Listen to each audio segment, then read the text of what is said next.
મારું નામ શૌર્ય કાકરીચા છે. આજે આપણે વાત કરીશું ફતેપુરના સંત શ્રી ભોજરામ બાપાનો ઇતિહાસ.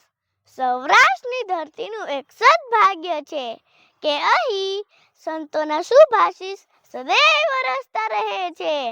સૌરાષ્ટ્રની ભૂમિ પર ભગવાનના અવતારો તો નથી થયા, પરંતુ ભગવાનના અવતારો જ્યાં અવતર્યા હોય ત્યાંથી પોતાના અંતરમાં ખેંચી લાવવાનું સામર્થ્ય સૌરાષ્ટ્રના સંતોમાં રહેલું છે. આવા જ બે સંતોમાં ફતેપુરના ભોજરામ બાપા તથા વીરપુરના જલારામ બાપાનું નામ મોખરે છે. ગિરનારની છત્રછાયામાં આવેલા દેવકી ગાલોલ ગામમાં વૈશાખ સુદ પૂનમ એટલે કે બુદ્ધ પૂર્ણિમાના દિવસે એક કણમી કુટુંબમાં ભોજા ભગતનો જન્મ થયો હતો. તેની અટક સાવલિયા હતી. ભોજા ભગતના પિતાનું નામ કરશન ભગત અને માતાનું નામ ગંગાબાઈ હતું. ભોજા ભગત નાની ઉંમરે તેના પરિવાર સાથે દેવકી ગાલોલ ગામમાંથી નીકળી અમરેલીથી 3 કિલોમીટર દૂર ચકરગઢ ગામમાં ટૂંક સમય માટે આવીને વસ્યા હતા.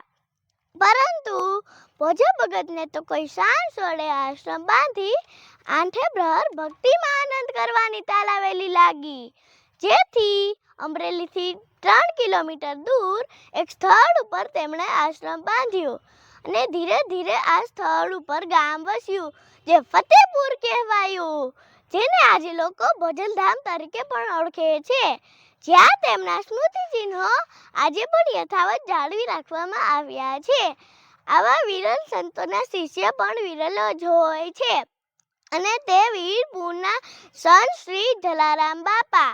ભોજરામ બાપાના બીજા શિષ્ય વાલમરામ બાપાએ ચરણ સેવાથી પ્રસન્ન કરીને ગુરુ ભોજરામ બાપા પાસેથી વચન માગ્યું કે ફતેપુરની જગ્યામાં જે ધજા ચડાવવામાં આવે એ વાલમરામની જગ્યાને સ્વીકારવી. ભોજા ભગતે વચન માન્યું.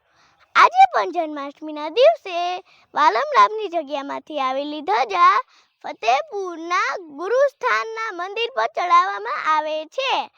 ભોજા ભગતને જ્યારે દેહ ત્યજવાની ઈચ્છા થઈ ત્યારે તેણે જલારામને આપેલ વચન પાળવા ફતેપુર છોડીને વીરપુર જવાની તૈયારી કરી.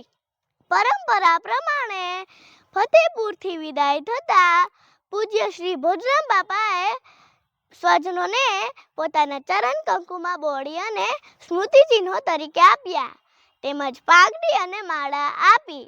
પોતાના સમર્થ શિષ્ય સંત જલારામ બાપાના સાનિધ્યમાં આ મહાપ્રતાપી ગુરુ ભોજરામ બાપાનો દેહ વિલય થયો. વીરપુર ગામની ભાગોળે જ્યાં ભોજરામ બાપાનો અગ્નિ સંસ્કાર કરવામાં આવ્યો ત્યાં આજે પણ સમાધિનો ઓટો છે.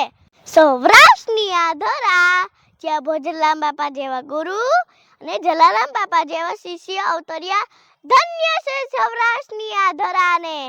જય ભોજરામ બાપા, જય શ્રી રામ.